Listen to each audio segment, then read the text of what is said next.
शिवसेना पक्षाच्या खासदारांची उद्धव ठाकरेंच्या उपस्थितीत मातोश्रीवर बैठक पार पडली। या बैठकीला आमदार आदित्य ठाकरे उपस्थित होते।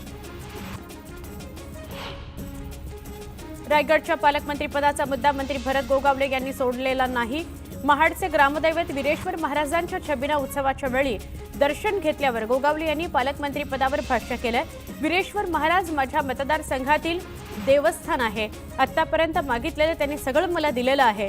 आता एक इच्छा मागितली आहे ती पूर्ण होईल असं गोगावले म्हणाले। अजित पवारांच्या भेटीबाबत उत्तम जानकरांनी स्पष्टीकरण दिलं। विकासकामुळे मंत्र्यांची भेट घ्यावी लागते। अजितदादांशी फक्त पाण्याच्या संदर्भात चर्चा झाली असं जानकर म्हणाले।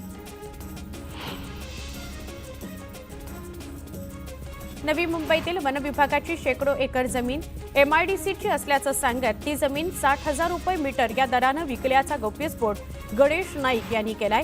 हा भ्रष्ट कारभार करणाऱ्या अधिकाऱ्यांचं आपण पितळ उघड करणार असा इशारा नाईकांनी दिला। फलटण तालुक्याच्या पाणी प्रश्नावरून रणजित निंबाळकरांनी रामराजे नाईक निंबाळकर यांना टोला लगावला। फलटण तालुक्याचे एक थेंब देखील पाणी कमी होणार नाही। काही लोकांनी बैठक घेऊन चुकीची माहिती पसरवण्याचा प्रयत्न केलाय। टेक्निकल नॉलेज नसल्यानं अफवा पसरवल्या जातात असं रणजित निंबाळकर म्हणाले। पुण्यातील कालवा समितीच्या बैठकीत 8 धरणांबाबत चर्चा झाल्याची माहिती जलसंपदा मंत्री राधाकृष्ण विखे पाटील यांनी दिली। पुणे महापालिकेची थकबाकी मोठी आहे। दरम्यान आता तरी पुण्यात कुठलीही पाणी कपात होणार नसल्याचं विखे पाटील म्हणाले। लोकसभा आणि विधानसभेत निवडून आलेल्या सर्वपक्षीय खासदार आमदारांचा सांगलीमध्ये ब्राह्मण समाजाच्या वतीनं सत्कार करण्यात आला। विधानसभा अध्यक्ष राहुल नार्वेकर आणि चंद्रकांत पाटील यांच्या हस्ते हा सत्कार समारंभ संपन्न झाला। सांस्कृतिक धोरणाबाबतच्या तज्ज्ञ सल्लागारपदी सोलापूरकर यांची निवड झाल्यानंतर सुषमा अंधारे यांनी निषेध व्यक्त केला। ही शिवभक्तांची क्रूर थट्टा असल्याचं म्हणत अंधारेंनी या निवडीला विरोध केला। बारामती लोकसभा मतदारसंघातील पुरंदरच्या अंजिराची दखल पंतप्रधान नरेंद्र मोदींनी घेतलेली आहे। ही अभिमानाची बाब आहे। या यशामागे अंजिराच्या शेतीत काबाड कष्ट करणारा शेतकरी आणि फळबागेचं धोरण दूरदृष्टीनं राबवणारे शरद पवार यांचं मोठं योगदान आहे अशी प्रतिक्रिया सुप्रिया सुळे यांनी दिली। संतोष देशमुख हत्या प्रकरणाची पुढची सुनावणी 12 मार्चला केज न्यायालयामध्ये होणार आहे। या सुनावणीला सरकारी वकील म्हणून नियुक्त झालेले उज्ज्वल निकम उपस्थित राहणार का हे पाहणं महत्त्वाचं आहे। संतोष देशमुख हत्या प्रकरणातील आरोपी सिद्धार्थ सोनवणेच्या विरोधात पुरावे आढळून न आल्यानं त्याला दोषारोप पत्रातून वगळण्यात आलाय। 25,000च्या जातमुचलक्यावर बीड कारागृहामध्ये असणाऱ्या सिद्धार्थ सोनवणेला सोडण्याचे आदेश केज जिल्हा आणि सत्र न्यायालयानं दिले आहेत। संतोष देशमुखांची हत्या खंडणीतूनच झाली असून वाल्मिक कराडच मुख्य सूत्रधार असल्याचं आरोपपत्रातून समोर आल्यानंतर आमदार सुरेश धस आक्रमक झाले। धस यांनी मुंडेंच्या राजीनाम्याची मागणी केली। आकाच्या आकांनी काही दिवस मंत्रिपदापासून दूर राहिलं पाहिजे असं म्हणत त्यांनी मुंडेंना टोला लगावला। संतोष देशमुख हत्या प्रकरणात वाल्मिक कराडच मुख्य सूत्रधार आहे हे आम्ही वारंवार सांगत होतो। आता सत्य समोर आलंय तर लवकरच कळेल आकाचा आका कोण। जेव्हा देशमुखांची हत्या होत होती तेव्हा आकाचा आका लाईव्ह व्हिडिओ बघत होता। त्याचा राजीनामा घ्या असं म्हणत जितेंद्र आव्हाड यांनी धनंजय मुंडेंचं नाव न घेता टोला लगावला। संतोष देशमुख हत्या आणि खंडणी प्रकरणाच्या चार्जशीटमध्ये सगळे मुद्दे स्पष्ट करण्यात आले। अमानुष कृत्य करताना व्हिडिओ कॉल करण्यात आला होता। दरम्यान एवढे पुरावे असूनही मुंडेंचा राजीनामा घेतला जात नाही ही खंत सामाजिक कार्यकर्ते अंजली दमानिया यांनी व्यक्त केली। इतिहास अभ्यासक इंद्रजित सावंत यांना फोनवरून धमकी देणाऱ्या प्रशांत कोरटकरला न्यायालयानं तात्पुरता दिलासा दिलाय। प्रशांत कोरटकर यानं दाखल केलेल्या अटकपूर्व जामिनावर सुनावणी करताना कोल्हापुरातील न्यायालयानं त्याला 1 मार्चपर्यंत अटक करू नका असे आदेश दिले आहेत। छत्रपती शिवाजी महाराजांचा अवमान कदापिही सहन केला जाणार नाही। प्रशांत कोरटकर कुठल्याही बिळात लपून बसला असेल तरी त्याचा शोध घेतला जाईल। देवाभाऊंच्या राज्यात कोरटकर सापडणार नाही असं नाही अशा शब्दात नितेश राणेंनी प्रशांत कोरटकरचा समाचार घेतला। प्रशांत कोरटकरच्या विरोधात जालन्यातील पोलीस ठाण्यातही गुन्हा दाखल करण्यात आलाय। सकल मराठा समाज आणि मराठा क्रांती मोर्चाच्या तक्रारीवरून हा गुन्हा दाखल करण्यात आलाय। महानगरपालिकेनं पुण्याचं सांस्कृतिक धोरण आखलं ही चांगली गोष्ट आहे, मात्र छत्रपती शिवाजी महाराजांचा अपमान करणाऱ्या व्यक्तीची सल्लागारपदी नेमणूक करून त्याला राज्याश्रय दिला जात असल्याचा आरोप करत जितेंद्र आव्हाड यांनी नाराजी व्यक्त केली. एक महत्त्वाची बातमी बघूया. प्रशांत कोरटकर आज पत्रकार परिषद घेणार अशी शक्यता व्यक्त होतीये. नागपुरामध्ये प्रशांत कोरटकर, त्याची पत्नी आणि वकिलासह माध्यमांसमोर येऊन प्रशांत कोरटकर आपली भूमिका स्पष्ट करणार असं कळतंय. प्रशांत कोरटकर, त्याची पत्नी पल्लवी कोरटकर आणि वकील संयुक्त पत्रकार परिषद घेणार आहेत अशी माहिती मिळते. किती वाजता पत्रकार परिषद घेणार, कुठे पत्रकार परिषद घेणार नागपुरात हे अजून समोर आलेलं नाही, पण आज प्रशांत कोरटकर पत्नी आणि वकिलासह पत्रकार परिषद घेणार अशी माहिती मिळते आहे. 11 मार्चपर्यंत अटक करू नका असा दिलासा प्रशांत कोरटकरला मिळालेला आहे. कोल्हापूरमध्ये जामीन अर्जावर सुनावणी करताना हा दिलासा मिळालेला आहे. आता आज नागपुरामध्ये पत्रकार परिषद प्रशांत घेणार आहे.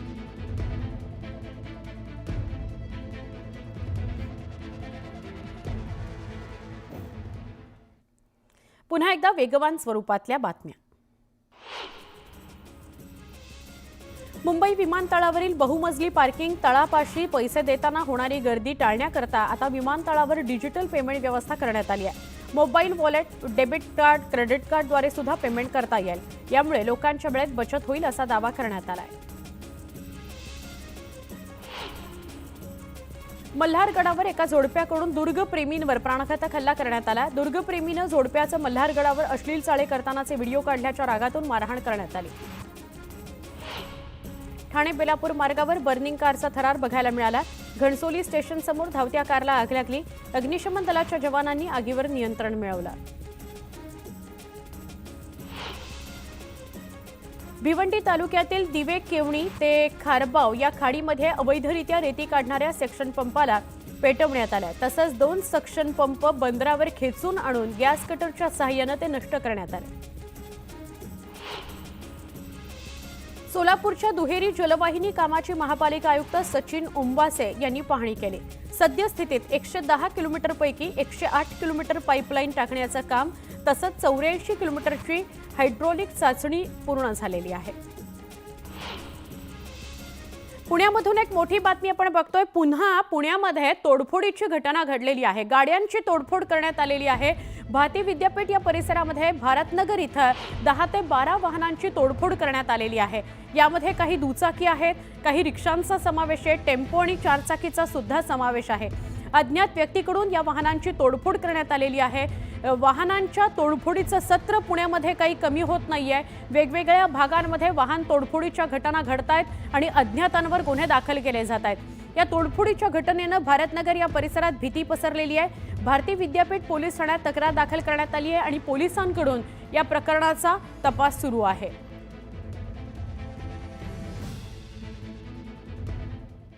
वेगवान स्वरूपातल्या बातम्यांकडे वळूया.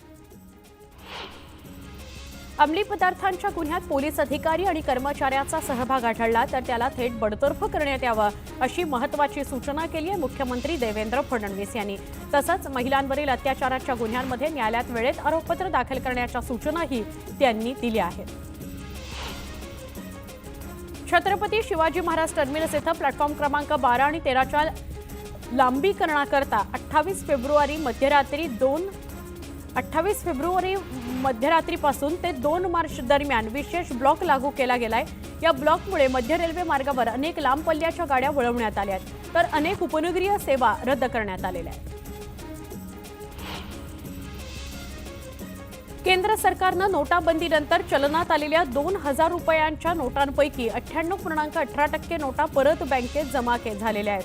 त्यामुळे आता केवळ 6471 कोटी रुपये किमतीच्या नोटा लोकांकडे असल्याचं भारतीय रिझर्व्ह बँकेनं स्पष्ट केलं. नागपूर विदर्भच नव्हे तर ठिकठिकाणच्या प्रवाशांना नागपूरच्या डॉक्टर बाबासाहेब आंबेडकर आंतरराष्ट्रीय विमानतळावरून खास उन्हाळी नजराणा मिळणार आहे. आता इथून थेट कोल्हापूर, जयपूरसह ठिकठिकाणी झेपावता येणार आहे. खडकवासला प्रकल्पातील धरणसाठा लक्षात घेता पुणे शहराचं पाणी कायम ठेवण्याचा निर्णय कालवा समितीच्या बैठकीत घेण्यात आलाय. त्यानुसार सुमारे 21 टीएमसी पाणी महापालिकेला मिळणार आहे. यंदा देशातील अनेक भागांमधील उन्हाळा अतिशय तापदायक ठरणार आहे। महाराष्ट्रामध्ये तीव्र उष्णतेच्या लाटा येणार असल्याचा इशारा हवामान विभागानं दिला आहे। सोलापूर बाजारात लाल कांद्याची 25,000 क्विंटलची आवक झाली तर सरासरी 1,800 रुपये दर मिळाला।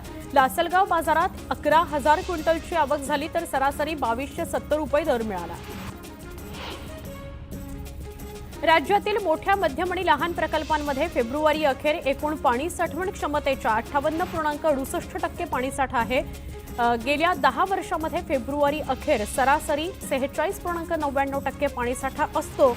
यंदा सरासरीच्या 11.69% जास्त पाणीसाठा आहे।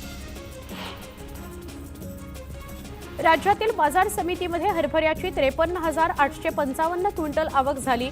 त्याला सर्वसाधारण 5,462 रुपये प्रति क्विंटल इतका दर मिळाला। विद्यार्थ्यांना सीईटीच्या प्रवेश अर्जामध्ये बदल करण्याची संधी राज्य सामायिक प्रवेश परीक्षा कक्षाने उपलब्ध करून दिलेली आहे। विद्यार्थ्यांना 3 ते 5 मार्च दरम्यान आपल्या अर्जाच्या तपशिलामध्ये दुरुस्ती करता येणार आहे। त्याचबरोबर अर्धवट असलेले अर्ज किंवा शुल्क भरणं शक्य न झालेल्या विद्यार्थ्यांनाही या कालावधीमध्ये नोंदणी प्रक्रिया पूर्ण करता येणार आहे। राज्यातील बाजार समितीमध्ये गव्हाची आवक सुरू झाली आहे। राज्यातील बाजार समितीमध्ये 19,989 क्विंटल आवक झाली आहे। त्याला सर्वसाधारण दर हा 2,799 रुपये प्रति क्विंटल इतका मिळाला। मिठी नदीतील गाळ काढण्याच्या कामांकरता महापालिकेनं काढलेल्या निविदांमध्ये घोटाळा झाल्याचा आरोप वारंवार होतोय। मात्र ते सगळे आरोप तथ्यहीन असल्याचा दावा महानगरपालिका प्रशासनानं केला आहे। अद्याप निविदा प्रक्रिया पूर्ण झालेली नाही असं महापालिकेकडून सांगण्यात आलेलं आहे।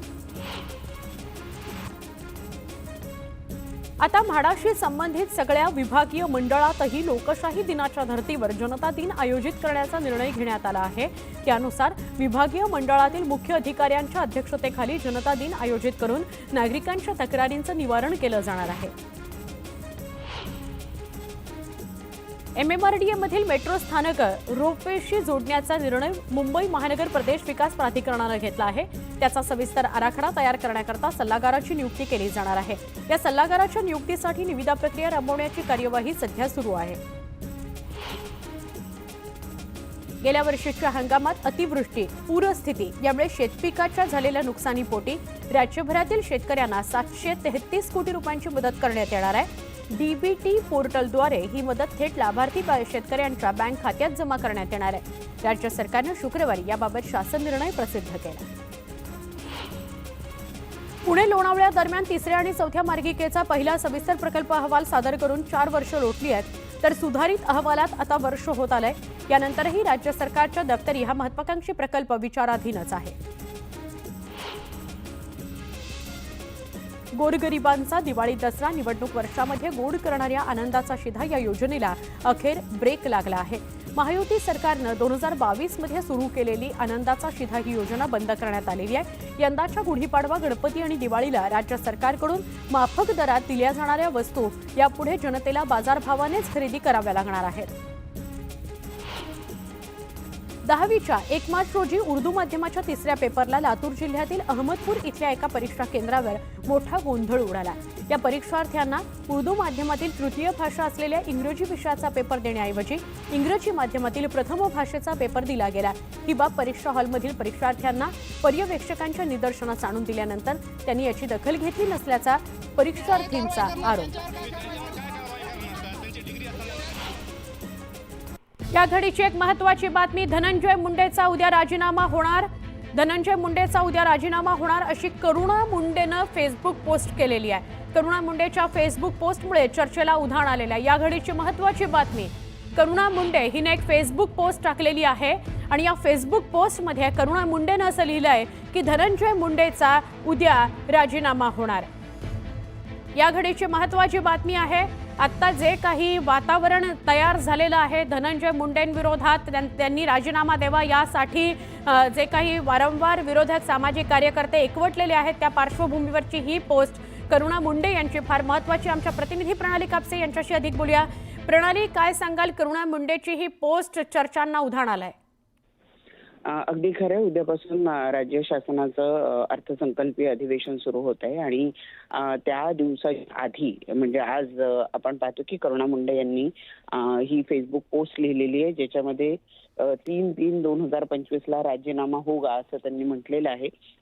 एकूणच जर बघितलं तर करुणा मुंडे यांच्या स्वतःच्या 2 ते 3 केस या धनंजय मुंडे यांच्या विरोधात सुरू आहे. एका केसमध्ये त्यांना एक नुकसान भरपाई म्हणून पैसे देण्याचं कोर्टानं त्यांना सांगितलेले आदेश दिले धनंजय मुंडेंना. तर दुसरीकडे जर आपण बघितलं तर आणखी एक केस जी आहे ती धनंजय मुंडे यांच्या विरोधात सुरू आहे. त्याचबरोबर संतोष देशमुख हत्या प्रकरणामध्ये सुद्धा वाल्मिक कराड हा जो धनंजय मुंडे यांचे निकटवर्तीय त्यांच्या विरोधात पोलिसांनी कारवाई केलेली आहे. त्या प्रकरणामध्ये अनेकांना अटक करण्यात आलेली आहे. या प्रकरणामध्ये सुद्धा धनंजय मुंडे यांनी राजीनामा द्यावा अशी मागणी सातत्यानं केली जाते आहे आणि त्या पार्श्वभूमीवर करुणा मुंडे यांचं ही जे पोस्ट आहे ही अत्यंत महत्वाची आहे. कारण सातत्यानं मागणी केली जाते, म्हणजे अगदी करुणा मुंडे सुद्धा मागणी करतात की धनंजय मुंडे यांनी राजीनामा द्यावा. इतर सामाजिक कार्यकर्ते अंजली दमानिया यांनी सुद्धा अनेक वेळेला कृषी मंत्री असताना धनंजय मुंडे यांनी कशा पद्धतीनं गैरव्यवहार केलेले आहेत याची यादी ज्याचा पाढाच त्यांनी वाचलेला होता. त्यांच्या वतीनं सुद्धा सातत्यानं मागणी केली जाते की धनंजय मुंडे यांनी राजीनामा द्यावा. विरोधी बाकांवरनं सुद्धा मागणी होती आहे, परंतु इतके दिवस होऊनही धनंजय मुंडे यांचा राजीनामा झालेला नाही. किमान अधिवेशन कालावधीमध्ये तरी त्यांचा राजीनामा व्हावा ही मागणी सातत्यानं जोर धरतीये. नक्की नक्की. प्रणाली, धन्यवाद आपण माहिती दिल्याबद्दल. करुणा मुंडे यांच्या या फेसबुक पोस्टनं खळबळ मात्र उडवून दिलेली आहे.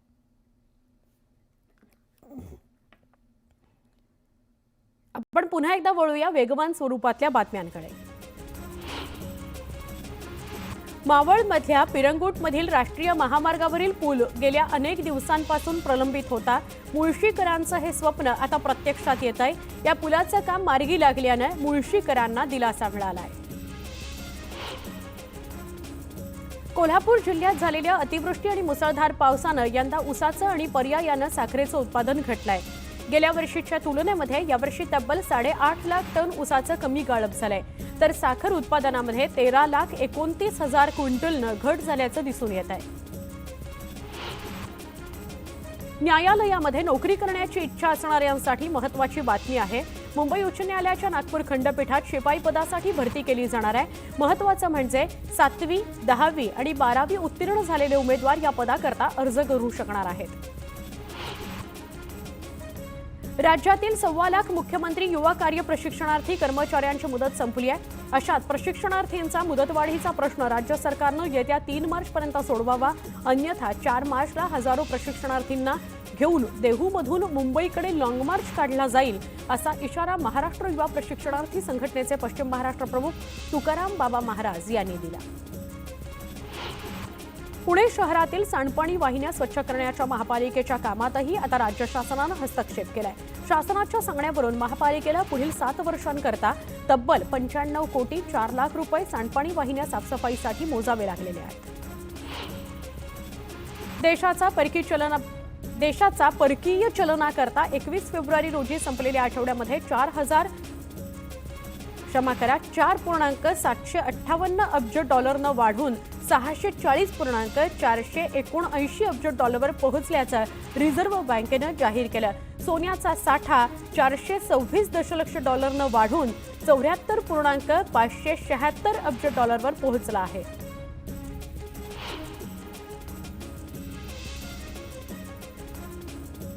फेब्रुवारी महिना संपताच आता उन्हाची तीव्रता दिवसेंदिवस वाढत चालली आहे. त्यामुळे नागरिकांना काळजी घेण्याचं आवाहन आरोग्यमंत्री प्रकाश आंबेडकर यांनी केलं. धुळ्यामध्ये शिवसेना महिला आघाडीकडून बसस्थानकाची पाहणी करण्यात आली आहे. यावेळी बस आगारामध्ये विविध समस्या आढळून आल्या. बसस्थानकातील शौचालयाची मोठी दुरवस्था झाली असून महिलांसाठी कोणत्याही सुविधा नसल्याचं दिसून आलं. दरम्यान बसस्थानकावर आवश्यक सुविधा पुरवण्यात याव्यात अशी मागणी महिला आघाडीनं केली आहे. नंदुरबारच्या नवापूरमध्ये सार्वजनिक मराठी हायस्कूलजवळ असलेल्या लिंबाच्या झाडाची फांदी कोसळल्यानं एक जण जखमी झाला। या शाळेत 10वीचा पेपर सुरू होता। पेपर सुरू झाल्यानंतर तासाभरात ही घटना घडली। या शाळेबाहेर नेहमीच विद्यार्थी आणि पालकांची वर्दळ असते। सुदैवानं कोणतीही हानी झाली नसल्यानं मोठा अनर्थ टळला। रत्नागिरी जिल्ह्यातील दापोलीत भरधाव चारचाकीनं दुचाकीला जोरदार धडक दिली। या अपघातात 2 विद्यार्थिनी गंभीर जखमी झाल्यात। अपघातानंतर पळून जाण्याच्या प्रयत्नात असणाऱ्या वाहन चालकाला पोलिसांनी ताब्यात घेतलं। बेळगावमधील ऑटोनगरमधील एका खासगी गॅरेजला भीषण आग लागली। शॉर्ट सर्किटमुळे लागलेल्या आगीत 10हून अधिक वाहनं जळून खाक झाली। दरम्यान आगीवर नियंत्रण मिळवण्यात यश आलेलं आहे। जालन्यामध्ये 1 लाख रुपयाची लाच घेताना सहाय्यक पोलीस निरीक्षकासह पोलीस कॉन्स्टेबलला अटक करण्यात आली आहे। गुन्ह्याच्या कारवाईमध्ये मदत करण्याकरता आरोपीनं वाळू वाहतूकदाराला लाच मागितली होती। अकोल्याच्या पातूर तालुक्यातील राहेर गावामध्ये एका घरातील गॅस सिलेंडरचा स्फोट झाला। या स्फोटात संपूर्ण घर जळून खाक झालं। अग्निशमन दल वेळेत दाखल न झाल्यानं गावकऱ्यांनी जागेवर नियंत्रण मिळवलं। चिपळूण तालुक्यातील कामठे रुग्णालयातील अँब्युलन्सला अचानक आग लागली। यामुळे परिसरात एकच खळबळ उडाली। कचऱ्याला लागलेल्या आगीमुळे ही आग अँब्युलन्सपर्यंत पसरल्याचा अंदाज वर्तवण्यात येतो। महाराष्ट्राचं ग्रामदैवत खंडोबाच्या जेजुरी नगरीची ग्रामदेवता जनाई देवीच्या पालखी सोहळ्याला सुरुवात झाली। जनाई देवीचं मूलस्थान सातारा जिल्ह्यातील निवकणे याकडे पालखी मार्गस्थ झाली असून शिवखिंडीमध्ये परडी पूजन करण्यात आलं। जळगावच्या पुढे गावात ग्रामदैवत रमताबाबा यात्रोत्सवानिमित्त भव्य कुस्तीची दंगल रंगली। धुळे, नाशिक, छत्रपती संभाजीनगर, सोलापुरातून आलेल्या पैलवानांनी या स्पर्धेत सहभाग घेतला। एक महत्त्वाची बातमी जालन्यामधून। जालन्यातील भोकरदन तालुक्यातील अनवा इथल्या अमानुष मारहाण प्रकरणात मुख्य आरोपीच्या पोलिसांनी मुसक्या आवळलेल्या आहेत। अनवा या गावात जुन्या वादातून कैलास बोराडे या व्यक्तीला विवस्त्र करून लोखंडी रॉड गरम करून अमानुषपणे त्याला चटके देण्यात आले होते। अत्यंत दुर्दैवी आणि धक्कादायक घटना होती। त्यांच्या गुप्तांगाला चटके दिल्याची घटना सुद्धा घडली होती। त्यानंतर पीडित व्यक्तीच्या तक्रारीवरून पारद पोलीस ठाण्यात जीव मारण्याचा प्रयत्न केल्याप्रकरणी आरोपी नवनाथ दौड आणि त्याचा भाऊ सोनू उर्फ भागवत दौड यांच्याविरुद्ध गुन्हा दाखल करण्यात आला होता। पोलिसांनी यातील भागवत दौड याला ताब्यात घेतलंय। न्यायालयासमोर हजर केलं असता भोकरदन न्यायालयानं त्याची 5 दिवसांच्या पोलीस कोठडीत रवानगी केली आहे। नवनाथ दौड हा अद्यापही फरार आहे। पोलीस त्याचा शोध घेत आहेत। आमचे प्रतिनिधी रवी जयस्वाल यांच्याशी अधिक बोलूया। रवी, अत्यंत धक्कादायक घटना होती। एकाला अटक करण्यात आली, एक फरार आहे, काय अधिक सांगाल? आपण जर बघितलं तर अनवा या गावामध्ये कैलास बोराडे या व्यक्तीला जे आहे ते जुन्या वादातून चुलीवरती लोखंडी रॉड जो आहे तो गरम करून अमानुषपणे जे आहे ते चटके दिले होते। या घटनेनंतर जे आहे ते पीडितेच्या फिर्यादीवरून जे आहे ते 2 जणांविरुद्ध जे आहे ते जीवे मारण्याचा प्रयत्न केल्याच्या प्रकरणी गुन्हा दाखल करण्यात आला होता। त्यातला एक आरोपी जो आहे तो भागवत दौड याच्या पोलिसांनी मुसके आवळले असून त्याला भोकरदन येथील न्यायालयामध्ये हजर केलं असता त्याला 5 दिवसांची जी आहे ती पोलीस कोठडी सुनावण्यात आलेली आहे। मात्र यातला जो दुसरा आरोपी आहे नवनाथ दौड हा जो आहे तो प्रयागराजला गेलेला आहे। त्यामुळे तो अद्याप जो आहे तो फरार आहे। पोलीस जो आहे तो त्यांचा शोध सुरू असून तपास करतायत। मात्र अत्यंत धक्कादायक अशी ही काळीमा भासणारी जी आहे ती घटना घडलेली आहे। नक्की, धन्यवाद माहिती दिल्याबद्दल।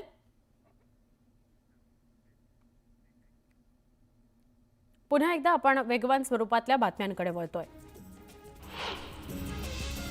मुंबईतील दादरमधल्या पूर्व आणि पश्चिम दिशेला जोडणाऱ्या ब्रिटिशकालीन टिळक उड्डाणपुलाच्या जागी नव्या पद्धतीनं केबल स्टेट पूल वेगानं आकार घेतोय। हा पूल बांधून पूर्ण झाल्यानंतर सध्या वापरात असलेल्या टिळक पुलाची पुनर्बांधणी करण्याचा निर्णय महारेलनं घेतलेला आहे। नवा टिळक पूल खाली आणि त्याच्यावर केबल स्टेट पूल असा दुमजली स्वरूप टिळक उड्डाणपुलाला प्राप्त होणार आहे। उद्धव ठाकरे यांच्या आदेशानुसार महाराष्ट्रात ठिकठिकाणी पदाधिकारी आणि कार्यकर्ता सुसंवाद मेळावा होतो आहे। या मेळाव्याचा शुभारंभ आज ठाण्यातून होणार आहे। यावेळी राज्यातील उभाठा शिवसेना पक्षाचे नेते मार्गदर्शन करण्यासाठी उपस्थित असतील। अभिनेता राहुल सोलापूरकर यांच्या निवडीवर पुणे महापालिकेनं स्पष्टीकरण दिलंय. राहुल सोलापूरकर यांची समितीवर निवड केलेली नाही असं पालिकेनं सांगितलं. डिसेंबर 2023 मध्ये एक सल्लागार समिती बनवण्यात आली होती. सद्यस्थितीत कोणतीही समिती स्थापन केली गेलेली नाही. फक्त ज्या सांस्कृतिक विभागातील तज्ज्ञ व्यक्तींशी चर्चा केली त्यांचीच नावं नमूद केलेली आहेत असं पालिकेनं सांगितलं. जळगावमध्ये शिवजन्मापासून ते शिवराज्याभिषेकापर्यंतचा इतिहास महानाट्यात सादर करण्यात आला. महानाट्याला शिवप्रेमींनी मोठ्या संख्येने उपस्थिती लावली. हिंगोलीच्या औंढा नागनाथ इथलं 8वं ज्योतिर्लिंग असलेल्या नागनाथ मंदिरामध्ये रथोत्सव सोहळा पार पडला. मंदिराला 5 प्रदक्षिणा घालण्यात आल्या. या सोहळ्याला हजारो भाविकांनी उपस्थिती लावली. जगद्गुरू श्री संत तुकाराम महाराज यांचा बिजू सोहळा 3 आठवड्यांवर येऊन ठेपला आहे. त्या अनुषंगानं नगरपंचायतीकडून नियोजन केलं जात आहे. देहू नगरपंचायत सभागृहामध्ये विशेष सभा घेण्यात आली. महाराष्ट्राच्या कानाकोपऱ्यातून येणाऱ्या वारकऱ्यांकरता सोयीसुविधा उपलब्ध करून देण्यासाठीचा निर्णय या विशेष सभेत घेण्यात आला. संत तुकाराम महाराज यांच्या बिजू सोहळ्यानिमित्त देहू संस्थानची बैठक पार पडली. नगरपंचायतीच्या मुख्याधिकारी निवेदिता घारगे यांच्यासह देहूच्या विश्वस्तांनी मंदिर परिसराची पाहणी केली. संत तुकाराम महाराज बिजू सोहळ्यापूर्वी मुख्य प्रवेशद्वाराला रंगरंगोटी करण्याचं काम हाती घेण्यात येणार आहे. संत तुकाराम महाराज यांचा त्रिशतकोत्तर बिजू सोहळा येत्या 16 मार्चला संपन्न होणार आहे. सांगलीच्या शिराळा तालुक्यातील रेठरे धरण इथं म्हसोबा यात्रेनिमित्त बैलगाडा शर्यतीचं आयोजन करण्यात आलं होतं. या शर्यतीत 500हून अधिक बैलगाड्या स्पर्धकांनी सहभाग घेतला. या बैलगाडा शर्यतीत संभाजीनगरमधील लखन आणि चिक्या या बैलांनी मैदान गाजवलं. मुनट हेल्थकेअर फाउंडेशनच्या वतीनं भारतातील पहिली ऑर्थोपेडिक वॉकेथॉन आयोजित करण्यात आली आहे. हाडांच्या आणि सांध्याच्या आरोग्यासाठी जागरूकता निर्माण करण्याकरता आणि मुक्त चालणं याला प्रोत्साहन देण्याकरता या वॉकेथॉनचं आयोजन करण्यात आलं होतं. मुंबईतील वांद्र्यातल्या ताज लँड एंड इथून या वॉकेथॉनला सुरुवात झाली. डोंबिवलीत पार पडलेल्या रतन पाटील टेनिस क्रिकेट स्पर्धेला राज ठाकरेंनी हजेरी लावली. यावेळी टेनिस क्रिकेट स्पर्धेत सगळ्यात जास्त गाड्या जिंकणाऱ्या खेळाडूसोबत राज ठाकरेंनी संवाद साधला. यावेळी आपणही क्रिकेट शिकायला पाहिजे होतं असं राज ठाकरे म्हणाले. जाधवपूर विद्यापीठामध्ये गोंधळ झाल्याचं बघायला मिळालं. बंगालच्या शिक्षण मंत्र्यांना ओलीस ठेवून मारहाण करण्यात आली. हाणामारीत विद्यार्थी जखमी झाले. छत्तीसगडच्या रायपूरमध्ये महापौर मीनल चौबे यांच्या मुलानं कायदा मोडला. रस्त्यामध्ये केक कापल्याचा व्हिडिओ व्हायरल झाला. यानंतर मीनल चौबे यांनी माफी मागितली आहे.